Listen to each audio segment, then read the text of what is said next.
Hey guys, Adrian from Stack here.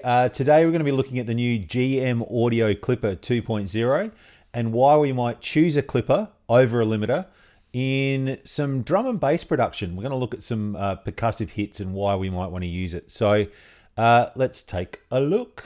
So Rob from GMaudio has hooked me up with Clipper 2.0. It's a Max for Live audio effect for Ableton. Absolutely rapt to receive it because his 1.2 version Clipper was excellent and I was using it whenever I needed a clipper. That's what I would go for. The 2.0 one takes it to a new level, especially with the oversampling algorithms and stuff that he's implemented. I don't want to reinvent the wheel here. If you go to his Gumroad, and I'll put a link down in the description, you can see he's got loads of information on why you might want to use a clipper versus a limiter and why this one's special.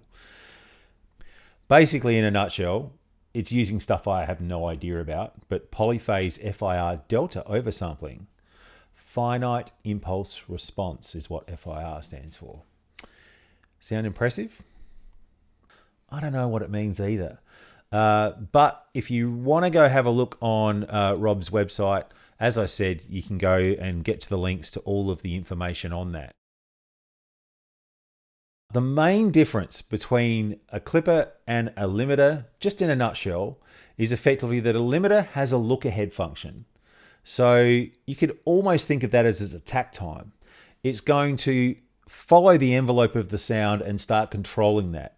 Not only that, it's got to let go of the sound with the release time. And so effectively you could have a 300 millisecond release time. So you are changing the shape of the sound. The clipper doesn't have any of that. It's just a wave shaper.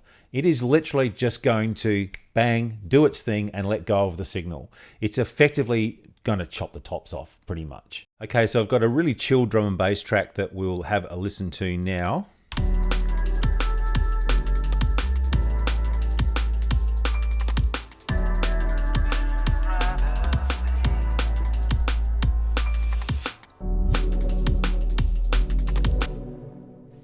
So a typical part of this style of drum and bass is the extremely percussive snare.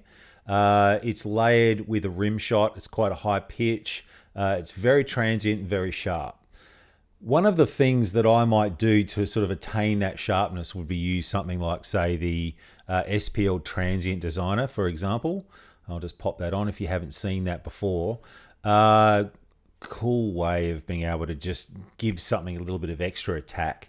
So, of course, now we have this big spiky snare drum coming through the mix, and we kind of are going to come along with a limiter and turn it back down again, especially in mastering.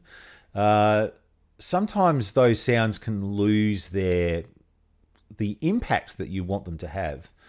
So this is where a clipper can come in. Okay, so I've recorded the drums here just as a fresh loop. I've taken all of the dynamics processing off so we can just hear it in its raw form. I have pushed that snare a little bit higher just to really make this point. So let's listen to that.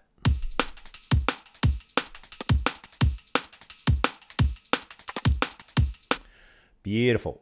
So what I've done with the raw audio, I've first ran it through the Ableton Limiter, and I went for precisely 5 dB gain reduction, hitting it pretty hard. These are the settings on the screen here that you can see. I ended up just going with the 3 millisecond look ahead, although I had also tried the other settings as well, and I do have those recorded, but I just left it with that. You can see the output ceiling is pretty close to 0, and I've just left the release time on auto. So I've gone through and recorded that first. Okay, so the GMaudio Clipper couldn't be any simpler to use, as a clipper should be. It's got an input and output gain control. It has a ceiling control. Obviously, anything that exceeds the ceiling is going to be clipped. And you're also going to see the gain reduction that it's applying. It has a solo function as well, just to be able to hear the audio that's being clipped. So you're actually able to understand what it is that you're doing there. So effectively, press play.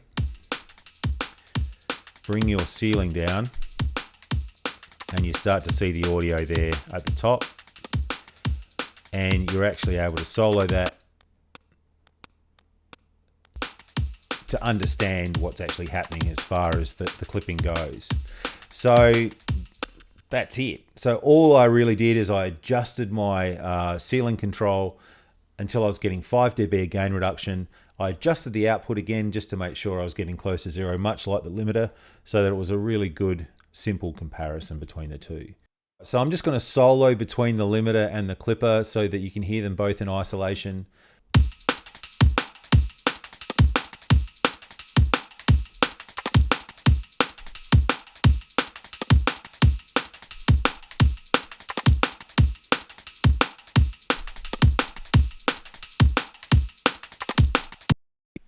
Okay, so whilst both of these examples are similar, they're still different, and there's a clear winner for me personally.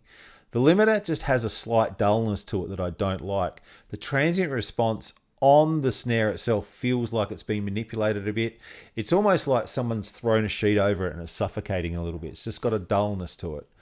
The clipper, on the other hand, is still sharp, still shiny. The transient response really is maintained. So in this example, I would choose the clipper.